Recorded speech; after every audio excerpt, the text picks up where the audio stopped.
Assalamualaikum warahmatullahi wabarakatuh. Selamat pagi bersama kita pada pagi ini Ramadan 20 Ramadan 1440 Hijrah. Apa khabar tuan-tuan dan puan? Hari ini kita dah masuk fasa yang terakhir untuk kita mengejar Lailatul Qadar. Baik tuan-tuan dan puan yang rahmati Allah Subhanahu Wa Taala, bersempena dengan 20 Ramadan kita akan menelusuri dua surah, iaitu juzuk yang ke-20. Kita akan sentuh surah Al-Qasas dan surah Al-Ankabut. Baik tuan-tuan yang dirahmati Allah Subhanahu Wa Taala, surah Al-Qasas mempunyai 88 ayat, yang mana ia adalah surah yang ke-28 dalam Al-Quran. Jika kita melihat kepada penurunan Al-Quran, ia adalah surah yang ke-49 yang turun ikut penurunan Al-Quran. Baik tuan-tuan yang dirahmati Allah Subhanahu Wa Taala sekalian, surah Al-Qasas diambil daripada perkataan qasas yang telah disebut oleh Allah Subhanahu Wa Taala di dalam surah Al-Qasas ayat yang ke-25.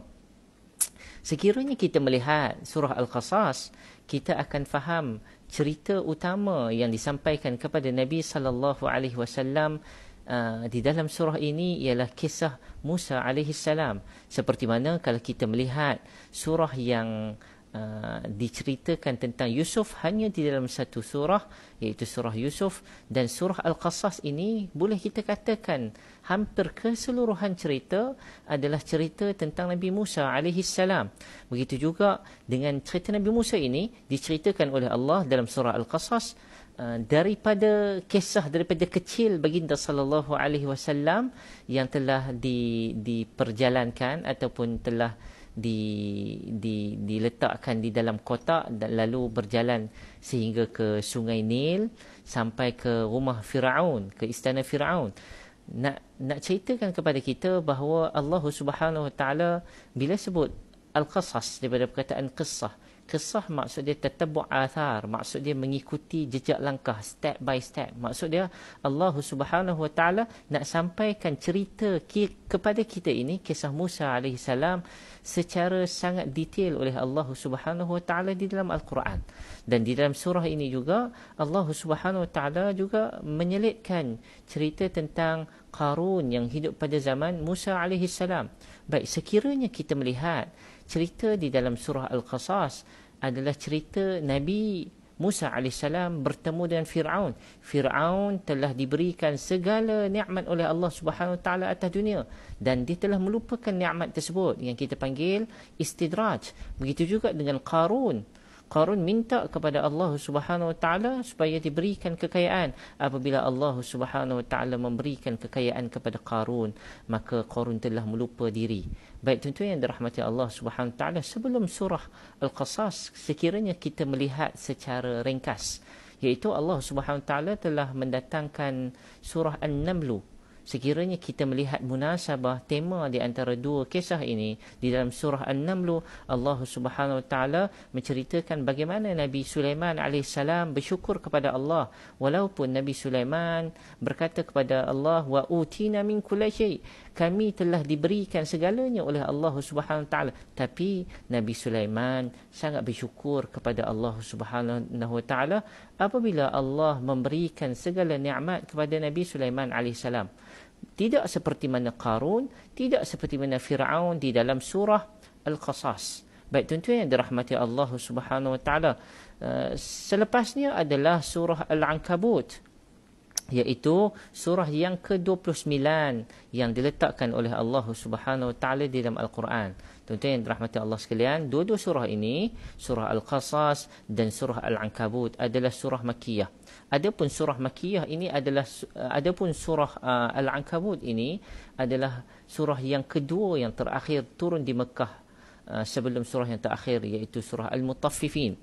Maka surah ini menceritakan tentang bagaimana Allah Subhanahu Wa Taala mengembirakan Nabi sallallahu alaihi wasallam dengan cerita dakwah, di antaranya dakwah para nabi dan dakwah nabi yang disebutkan di sini, dakwah Nabi Nuh alaihi salam yang telah berdakwah selama 950 tahun. Dan ketika mana turunnya surah ini, keadaan nabi, para sahabat dan orang Islam ditekan, disiksa dan dibunuh, diboikot. Tetapi turunnya kisah Al-Ankabut ini adalah kisah motivasi dan pujukan Allah Subhanahu Wa Taala kepada Nabi dan para sahabat. Baik tuan-tuan yang dirahmati Allah Subhanahu Wa Taala, Al-Ankabut bermaksud labah-labah. Apa signifikan? Apa yang nak diceritakan oleh Allah Subhanahu Wa Taala di dalam surah Al-Ankabut? Al-Ankabut, bila sebut laba-laba, kita bayangkan laba-laba spider. Dia ada spider web, dia ada sarang laba-laba. Sarang laba-laba ni sifatnya lemah. Apabila kita manusia boleh tiup sarang laba-laba ni, sarang dia akan kita katakan akan rosak. Begitu lemah sekali sarang laba-laba. Dan begitulah Allah Subhanahu Wa Taala sekiranya kita melihat di dalam surah Al-Ankabut ayat 41, A'udzu billahi minasy syaithanir rajim. Mathalul ladzina ittakhadhu min dunillahi awliya كمثل العنكبوت اتخذت بيتا وإن أوهن البيوت لبيت العنكبوت لو كانوا يعلمون. Perumpamaan Allah kata, orang yang meminta perlindungan selain daripada Allah Subhanahu Wa Taala adalah seperti sarang labah-labah yang seperti labah-labah yang membuat rumah. Dan sesungguhnya rumah yang paling lemah adalah rumah labah-labah sekiranya mereka mengetahui. Baik tuan-tuan yang dirahmati Allah Subhanahu Wa Taala, apa Allah nak sampaikan mesej kepada Nabi sallallahu alaihi wasallam? Apa yang Allah nak sampaikan mesej kepada para sahabat? Apa yang Allah nak sampaikan mesej kepada kita? Allah nak bagi tahu bahawa sesungguhnya pergantungan yang paling ampuh adalah pergantungan kepada Allah Subhanahu Wa Taala. Pergantungan yang paling lemah adalah selain pada Allah Subhanahu Wa Taala. Dan siri ujian demi siri ujian yang melanda Nabi sallallahu alaihi wasallam, Allah kata dekat Nabi, jangan risau, walaupun kamu nampak orang kafir Quraisy itu kuat, tetapi base mereka tidak kuat. Seperti mana sarang labah-labah. Sarang labah-labah ini ditiup angin akan rosaklah ia. Tetapi kita jangan jadi lemah. Orang yang lemah, dia akan tewas dengan labah-labah. Macam mana boleh tewas dengan labah-labah? Baik, kita tengok sarang labah-labah itu lemah. Tetapi sekiranya ada lalat yang tersangkut, sekiranya ada semut yang tersangkut, sekiranya ada serangga kecil yang tersangkut, maka serangga tersebut tidak dapat melepaskan diri daripada sarang labah-labah.